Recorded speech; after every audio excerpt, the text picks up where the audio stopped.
బిరుదులు ఏమిటి? అప్రతిరథ మరియు పరాక్రమ. అప్రతిరథ మరియు పరాక్రమ. Next one. రెండో చంద్రగుప్తుని వెండి నాణేలపై ఏ రాజు ప్రభావం కనిపిస్తుంది? వెండి నాణేలపై ఏ రాజు ప్రభావం కనిపిస్తుంది?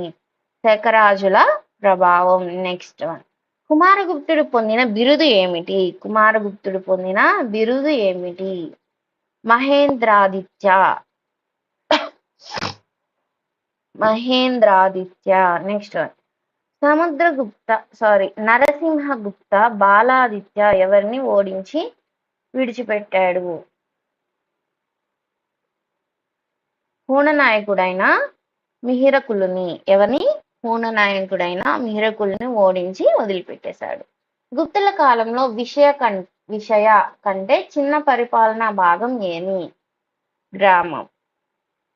గుప్తుల కాలంలో గ్రామణి అనే అధికారి బాధ్యత ఏమిటి? ఏంటమ్మా దానిలోనే ఉంటది, గ్రామ పరిపాలన. Next one. గుప్తుల కాలంలో వైష్ణవ మత ప్రాముఖ్యతను చిహ్నంగా ఏ రాజముద్ర ఉండేది?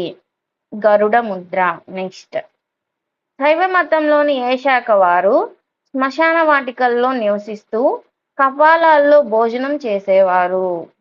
కాపాలిక మరియు కాలముఖ శాఖలు. ఏ శాఖలమ్మా? కాపాలిక మరియు కాలముఖ శాఖలు. అఘోర శైవంను 12వ శతాబ్దంలో ఎవరు స్థాపించారు? అఘోర శివాచార్య. నెక్స్ట్. మితవాద శైవ శాఖ మరియు మితవాద శైవ శాఖ అయిన త్రిక స్థాపకుడు ఎవరు? అభినవ గుప్త. మితవాద శైవ శాఖ అయిన ప్రత్యభిజ్ఞ స్థాపకుడు ఎవరు? వసుగుప్త. కర్ణాటకలో వీరశైవంను ఎవరు స్థాపించారు?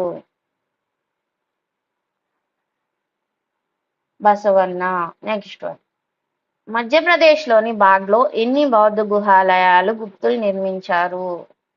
9. నెక్స్ట్. అజంతాలోని 31 బౌద్ధ గుహాలయాల్లో కొన్నింటికి నిర్మించిన వారు ఎవరు? గుప్తులు. దేవాలయ శిఖరం పైన ఉండే నిర్మాణాన్ని ఏమని పిలుస్తారు? విమానము. నెక్స్ట్. ఓకే అయిపోయింది, అందుకే ఎంత డల్గా చెప్తున్నా.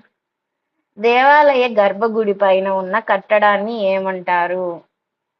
విమానము. దేవాలయ ద్వారంను ఏమంటారు? గోపురం.